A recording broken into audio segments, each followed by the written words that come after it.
Assalamualaikum warahmatullahi wabarakatuh. Pada pertemuan di praktikum kali ini, kita akan melakukan praktikum mengenai analisis statistik inferensial non-parametrik. Konsep uji statistik inferensial.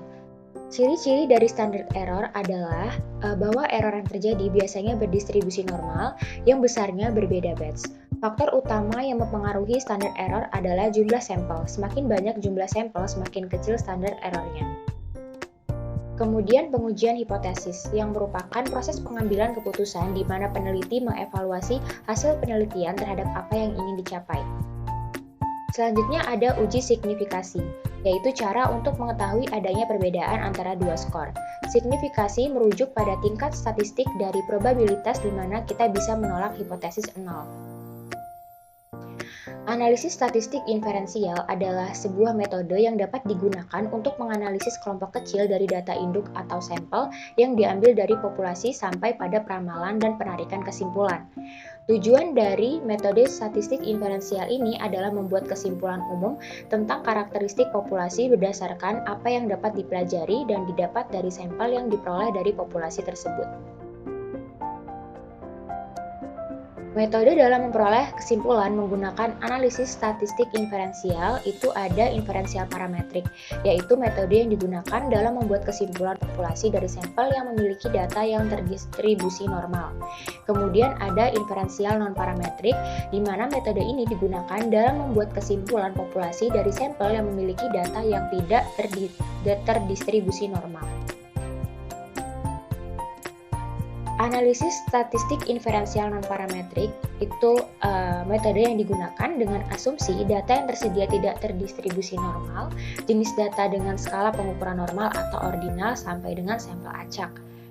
Kemudian untuk melakukan pengujian hipotesis yaitu dengan menetapkan hipotesis 0 yang menyatakan tidak ada perbedaan, melakukan konservasi suatu nilai, serta mengambil keputusan berdasarkan perbandingan nilai hitung dengan nilai tabel.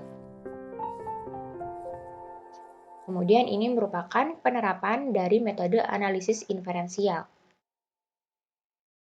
Dari kasus satu sampel dengan menggunakan uji t-test dan uji z-test, dengan juga uji range, uji binomial, kemudian untuk kasus 2 sampel dependen, kasus 2 sampel independen. Kemudian ada uji range. Uji range itu digunakan untuk mengetahui keacakan dari proses pengambilan sampel. Range sendiri merupakan suatu urutan dalam kategori yang sama yang ditulis satu atau beberapa kali. Jika hasil uji lebih dari A, maka H0 diterima, dan apabila hasil uji kurang dari A, maka H1 diterima. Uji Wilcoxon. Uji ini digunakan untuk mengetahui ada atau tidaknya perbedaan rata-rata dua sampel yang saling berpasangan. Data penelitian yang digunakan dalam uji ini idealnya adalah data yang berskala ordinal dan interval. Kemudian ada uji Mann-Whitney U digunakan untuk membandingkan dua median populasi yang didasarkan pada suatu pengurutan semua sampel data secara merata. Uji U ini dapat digunakan dalam membandingkan dua sampel yang independen. Data kedua sampel digabungkan dan diberi peringkat dari yang terkecil hingga yang terbesar.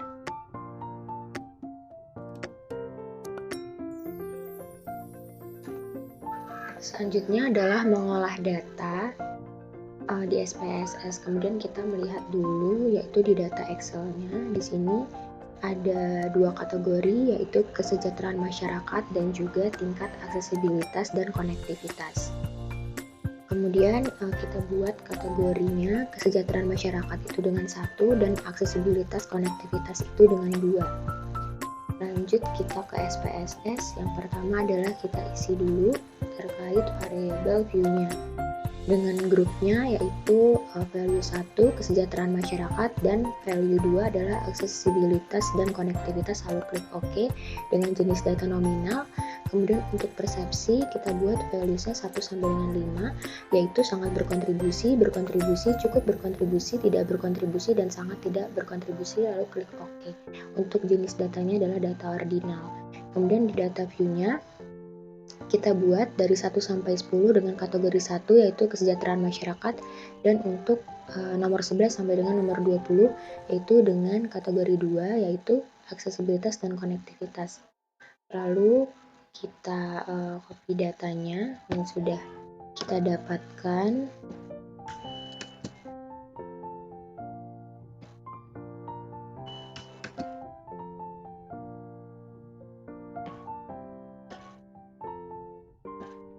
untuk kesejahteraan, dan juga untuk tingkat aksesibilitas.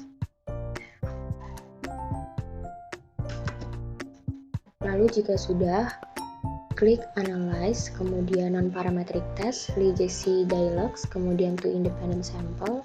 Lalu kita masukkan tes variabel Lisa dengan persepsi,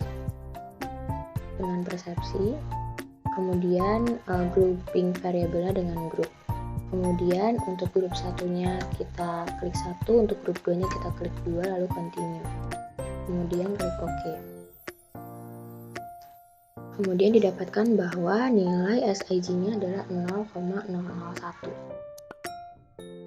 Diketahui bahwa nilai SIG-nya adalah 0,001, yang mana nilai SIG-nya itu kurang dari 0,05. Hal tersebut menandakan bahwa tidak terdapat perbedaan yang signifikan antara persepsi responden mengenai tingkat kesejahteraan masyarakat lokal dengan tingkat aksesibilitas dan konektivitas. Karena menurut teorinya, jika H0 diterima, itu apabila nilai SIG-nya itu kurang dari 0,05. Dan H1 diterima apabila nilai SIG-nya itu lebih dari 0,05. Sehingga menandakan bahwa terdapat perbedaan yang signifikan antara persepsi responden mengenai tingkat kesejahteraan masyarakat lokal dengan tingkat aksesibilitas dan konektivitas. Sekian yang dapat disampaikan, terima kasih.